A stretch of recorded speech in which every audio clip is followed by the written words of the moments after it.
Ben ritrovati, nuova edizione del nostro TG, tante le notizie, ma partiamo dai titoli. La metro a Catanzaro procede spedita, Cosenza va avanti a rilento, ci sono troppi intoppi burocratici sia nella fase di avvio che nel tracciato. Il subcommissario Thomas Schell si è dimesso, la conferma dal ministro della Salute Giulia Grillo, la scelta dettata da motivi personali. Situazione difficile a Palazzo dei Bruzzi, l'opposizione attacca, il sindaco diffida la tesoreria comunale per la mancata corresponsione degli stipendi ai dipendenti dell'ente. 2 persone sono state fermate dai carabinieri di Crotone, una terza è attivamente ricercata in relazione alla scomparsa di padre e figlio nel giorno di Pasqua a Petilia Policastro. Sequestrati dalla polizia penitenziaria di Cosenza, microcellulari perfettamente funzionanti erano nascosti in parti intime dei detenuti. Una buona notizia per il turismo silano, il ponte Cannavino non verrà chiuso, sarà interessato dai lavori di messa in sicurezza dal 15 luglio, problemi invece per il viadotto Gangarello nei pressi della località Fago del Soldato.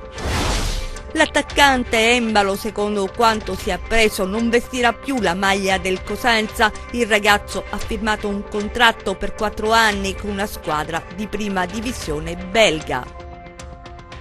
Ben ritrovati, nuova edizione del TG10 in apertura, la metro leggera di Cosenza che va a rilento, al contrario a Catanzaro i lavori procedono spediti. Perché? Che cosa è successo? A Cosenza pare ci siano stati problemi sia nella fase di avviamento degli stessi lavori che per quanto riguarda il tracciato. Vediamo.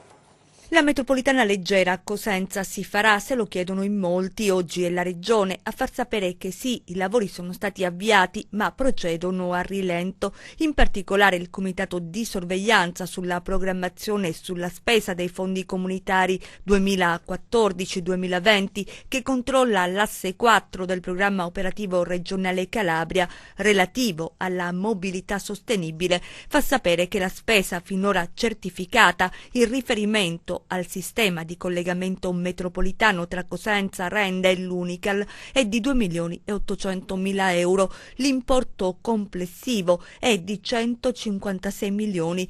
Problemi burocratici nella fase di avvio e interferenze sul tracciato avrebbero rallentato l'iter dei lavori. Situazione completamente diversa a Catanzaro, dove la tabella di marcia degli interventi per la realizzazione del nuovo collegamento metropolitano è stato avanzato, spesi 26 milioni di euro su una spesa complessiva di 142. La metropolitana connetterà il centro urbano di Catanzaro a Germaneto, località in cui sorge l'università, l'ospedale e il palazzo della Regione. La sanità con un vero e proprio terremoto, si è infatti dimesso il subcommissario Thomas Schell, la conferma in una nota del ministro alla salute Giulia Grillo. Vediamo. Poche righe del ministro della Salute Giulia Grillo in cui conferma le indiscrezioni delle ultime ore, ossia le dimissioni del subcommissario per l'attuazione del piano di rientro Thomas Schell. Il ministro parla di ragioni personali, ringraziando il subcommissario per il lavoro fin qui svolto e annunciando nelle prossime ore la nomina di un nuovo subcommissario. Andremo avanti con determinazione, scrive ancora la Grillo, per la riorganizzazione della sanità in Calabria. I retroscenisti raccontano di tensioni all'interno del Palazzo della Sanità. Intanto si attendono da Roma le nomine dei commissari delle aziende sanitarie provinciali e aziende ospedaliere calabresi. A Cosenza adesso situazione difficile al comune, a Palazzo dei Bruzzi l'opposizione attacca, il sindaco diffida la tesoreria comunale per la mancata corrispondenza degli stipendi ai dipendenti dell'ente. Vediamo i nostri servizi.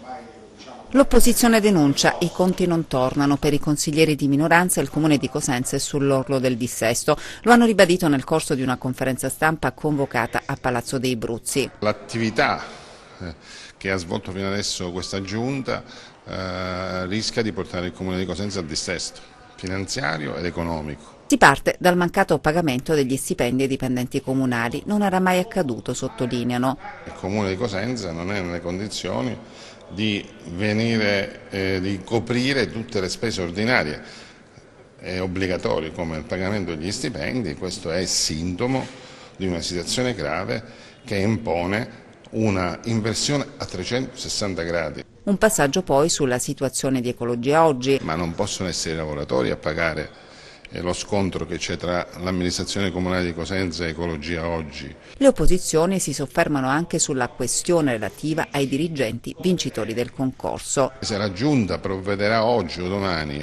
a rinnovare il contratto di dirigente esterno a un professionista di Cosenza, commette un atto illecito. E poi giù un lungo elenco di cose che non vanno. Le risorse vincolate sono state utilizzate dal Comune di Cosenza per pagare la spesa ordinaria e a fine anno non sono stati rimpinguati.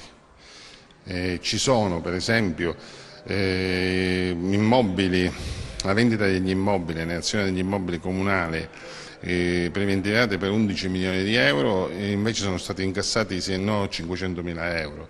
Questo ha procurato un disequilibrio nel piano finanziario del Comune di Cosenza che rischia di portare il Comune in dissesto.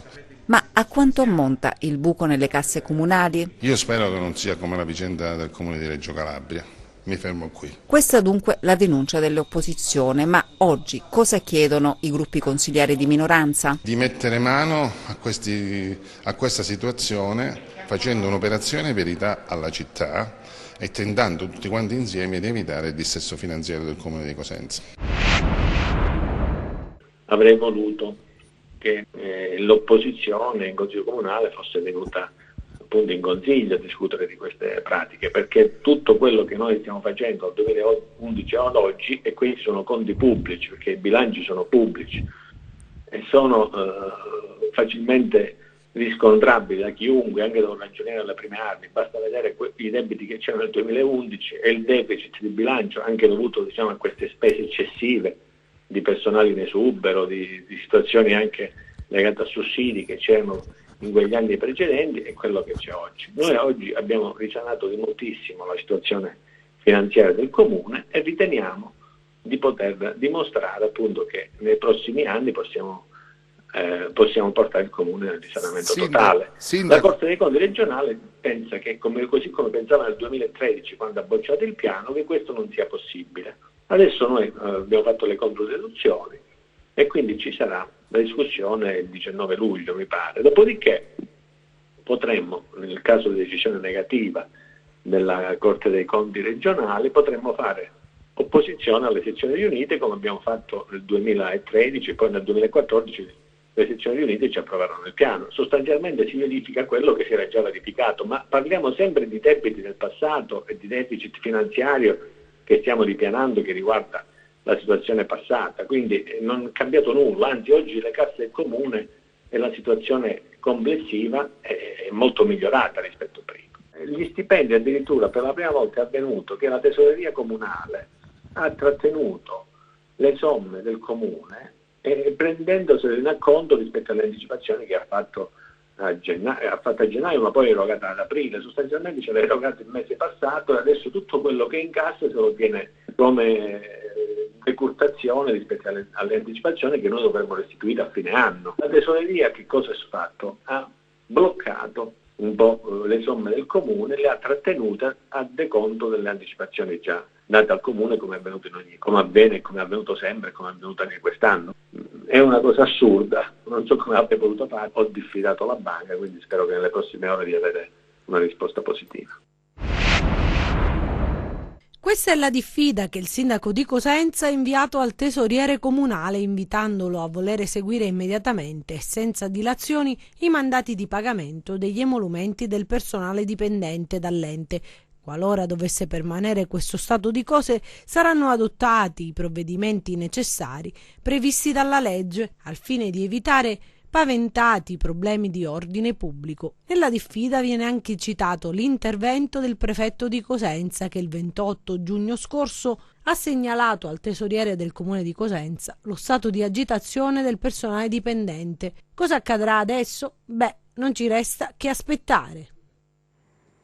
La cronaca: 2 persone sono state fermate dai carabinieri a Crotone, una terza è attivamente ricercata in relazione alla scomparsa di padre e figlio. Lo ricorderete nel giorno di Pasqua a Petilia Policastro. Vediamo. Rosario, Salvatore e Manfreda sono scomparsi nel nulla a Pasqua. Nelle ore successive all'allarme lanciato dai familiari, la zona di Petilia Policastro è stata setacciata anche con le unità cinofile, ma senza risultati. Subito è diventata concreta l'ipotesi peggiore, che la sparizione dei 2 uomini, 68 e 35 anni, padre e figlio, fosse un caso di lupara bianca. Nelle vicinanze dell'azienda agricola di Manfreda furono trovate tracce di sangue che sarebbero appartenute agli scomparsi e residui di colpi di fucile. Oggi, a distanza di 2 mesi, 2 persone sono state fermate dai carabinieri e una terza ricercata. Si tratta di Salvatore Emanuele Buonvicino, di 20 anni, Pietro Lavigna, di 50. Il ricercato è Pasquale Buonvicino, di 52 anni, padre di Salvatore Emanuele, che si trova all'estero. Il duplice omicidio non sarebbe maturato nell'ambito della criminalità organizzata, ma per dissidi su eredità e confini. La prima idea è stata quella di immediatamente di rivolgersi alla criminalità organizzata. Quindi si è pensato subito a una lupara bianca, però nei giorni successivi lo sviluppo delle attività investigative ha fatto capire che si era maturato in un contesto diverso, un contesto familiare, ma non solo, anche un contesto di vicinato. Infatti sia le vittime che gli autori dell'omicidio hanno dei terreni confinanti. Inoltre sono anche legati tra loro da vincoli di parentela.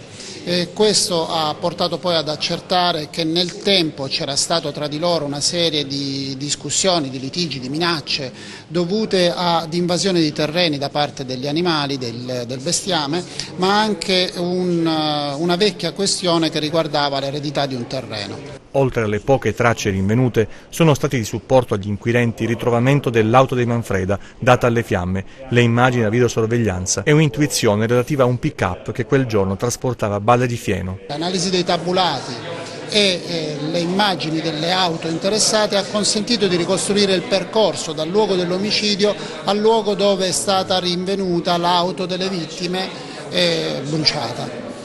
Inoltre c'è anche, come ha detto il procuratore, una suggestione, quella della macchina di Lavigna, un pick-up che si allontana dal luogo dove è avvenuto l'omicidio con delle balle di fieno sul cassone in una determinata posizione e ritorna con parte del carico e così con le stesse balle posizionate in maniera diversa.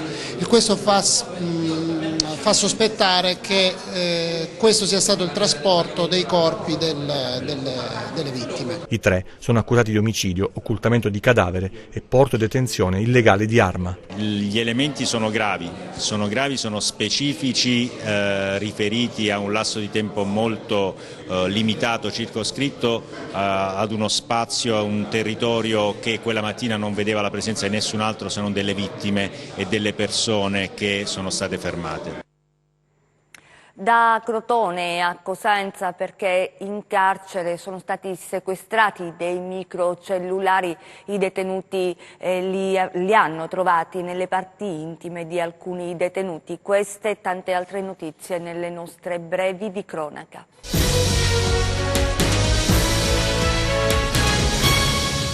Sequestrati questa mattina dalla polizia penitenziaria nel carcere di Cosenza 4 microcellulari perfettamente funzionanti a disposizione di detenuti del circuito di media sicurezza. Gli agenti sono riusciti a intercettare gli apparecchi telefonici immessi abusivamente nella casa circondariale. Uno era nella cavità anale di un detenuto, un altro nelle parti intime, uno ancora in una cartellina e l'altro dentro una presa di corrente. Avviata indagine.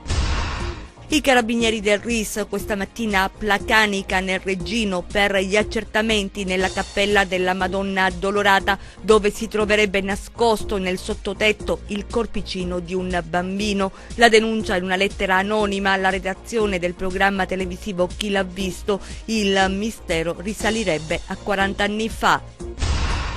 La Procura della Repubblica di Lamezia Terme ha chiesto la condanna dell'ex sindaco della città Paolo Mascaro, di un dipendente della Sacal e di un imprenditore. I 3 giudicati con il rito abbreviato sono imputati per il ruolo che rivestivano nel 2017 in Sacal, la società che gestisce l'aeroporto. L'accusa è di presunte irregolarità nelle assunzioni dello scalo. Il processo aggiornato all'8 luglio. Giancarlo Novelli verso la nomina di procuratore aggiunto alla procura di Catanzaro, unanimità in commissione nel Consiglio Superiore della Magistratura. Novelli è sottoprocuratore a Napoli, dovrebbe occupare il posto lasciato libero dall'attuale procuratore di Reggio Calabria Giovanni Bombardieri. Incendio nel Parco della Biodiversità oggi pomeriggio a Catanzaro. Le fiamme in una zona impervia rendono difficili le operazioni di spegnimento. Sul posto i vigili del fuoco. Una buona notizia adesso per il turismo silano: il ponte Cannavino non verrà chiuso, sarà interessato da lavori di messa in sicurezza dal 15 luglio. Problemi invece ci saranno per il viadotto Gangarello nei prossimi mesi. Il viadotto è in località Fago del Soldato. Vediamo. Sarà istituito il senso unico alternato sul ponte Cannavino nei pressi di Celico dal prossimo 15 di luglio. Lo fa sapere l'ANAS, che inizierà i lavori antisismici approvati nei mesi scorsi per evitare i disagi e le lunghe code. La società responsabile delle strutture viarie calabresi non vuole creare problemi in vista della stagione estiva e ha deciso di istituire il senso unico alternato, posticipando la chiusura totale del viadotto necessario per terminare i lavori antisismici da fine febbraio al mese di maggio 2020. Ma la situazione dei ponti e viadotti della nostra regione resta comunque attenzionata dai tecnici dell'ANAS, che hanno riscontrato alcune criticità sul viadotto Gangarello, sempre lungo la SS 107 Silana Crotonese, nel comune di Celico, nei pressi della galleria di Fago del Soldato. Non ci sono allarmismi, ma in queste settimane verranno verificate le condizioni del viadotto, che presenterebbe una situazione di degrado di un pilone da tenere sotto osservazione. E adesso le segnalazioni dei residenti di alcuni rioni di Cosenza. Sabato scorso abbiamo accolto proprio le richieste degli abitanti del quartiere di Via degli Stadi. Oggi nuova segnalazione, questa volta in Via Panebianco. Il problema resta sempre lo stesso, però quello dei rifiuti. Vediamo. Sabato vi abbiamo riferito delle lamentele dei residenti di Via degli Stadi, che segnalavano la presenza di cumuli di spazzatura nel quartiere. Oggi ci arriva una segnalazione da Via Sicilia, a 2 passi dal Tribunale di Cosenza. Identica situazione, e anche qui rifiuti abbandonati da incivili che deturpano l'aria e rendono l'aria irrespirabile. I residenti della zona temono per la propria salute, considerata la presenza di insetti e ratti, e protestano chiedendo la rimozione dei cumuli e controlli più serrati. La segnalazione al decoro urbano avvierà la raccolta straordinaria della spazzatura abbandonata da parte dell'azienda Ecologia Oggi. Nelle città calabresi come Cosenza, dove si pratica la raccolta differenziata con ottimi risultati, non mancano le sacche di degrado, causate, come detto, dall'inciviltà di alcuni e dall'impossibilità di procedere a continue raccolte straordinarie non consentite in alcuni periodi, come quello attuale, in cui le discariche risultano stracolme e non in grado di ricevere e smaltire ulteriori conferimenti di rifiuti indifferenziati. Restiamo a Cosenza, però cambiamo decisamente argomento. Tante volte vi abbiamo narrato dell'impegno di Corbelli e dell'ultimo libro, La favola del piccolo migrante, che adesso si trasforma in un vero e proprio strumento di solidarietà. Il perché in questo servizio. Vi abbiamo già raccontato di questa sinergia tra Padre Fedele e Franco Corbelli, Padre Fedele che raccoglie dei fondi per i bisognosi grazie al libro che Franco Corbelli ha dedicato a questa favola del piccolo Sisse. Siamo già a un buon punto. Sì, è una bella iniziativa umanitaria, l'ennesima di Padre Fedele e di Teresa Boero, che ci ha permesso già, grazie alla generosità alle offerte dei cosentini, di acquistare dei beni e metterli a disposizione dei nostri poveri. Ecco, questa è la risposta, come dire, di civiltà, di solidarietà, importante soprattutto in questo momento, perché questa favola racconta del piccolo Sisse, racconta il dramma dell'immigrazione. Questo bambino ce l'ha fatta, ma tanti altri purtroppo perdono la vita nel mare Mediterraneo. Ebbene, in questo momento, dicevo, dove prevale la disumanità, prevale il razzismo, la xenofobia, basta vedere gli accadimenti di queste ultime ore, ecco, dalla Calabria, dalla nostra città, da Cosenza, arriva questo messaggio di pace, di speranza, di accoglienza e di grande umanità. Lo sport, l'attaccante Embalo, secondo quanto si è appreso, non vestirà più la maglia del Cosenza. Il ragazzo ha firmato un contratto per 4 anni con una squadra di prima divisione belga. Vediamo.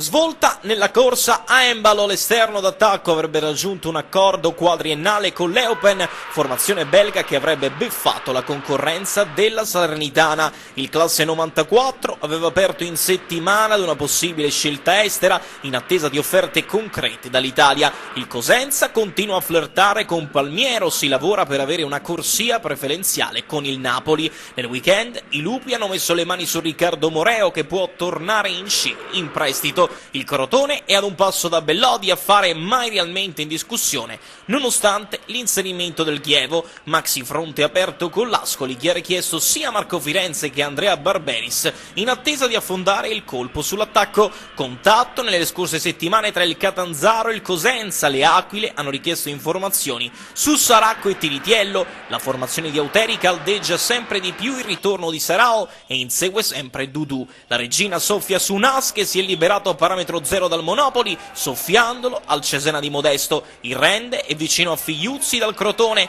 ed ha beffato la concorrenza per il classe 99 Scimmia dal Pescara. E chiudiamo con le previsioni del tempo.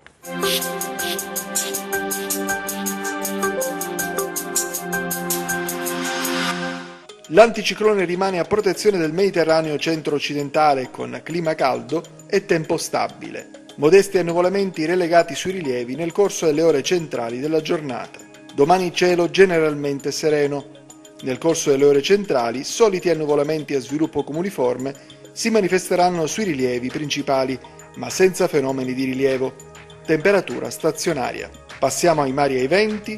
Domani ventilazione debole a regime di brezza ovunque, con mari calmo il Tirreno e lo Ionio Cosentino, poco mosso nei restanti settori ionici e dal pomeriggio anche il Tirreno settentrionale. Prima di salutarci vi ricordo il nostro sito web www.meteoincalabria.com e la nostra pagina Facebook Meteo in Calabria. È tutto, ci fermiamo qui, grazie per essere stati con noi, grazie in regia a Michele Cava, immesso in onda a Giuseppe Costanzo, noi vi auguriamo un buon proseguimento.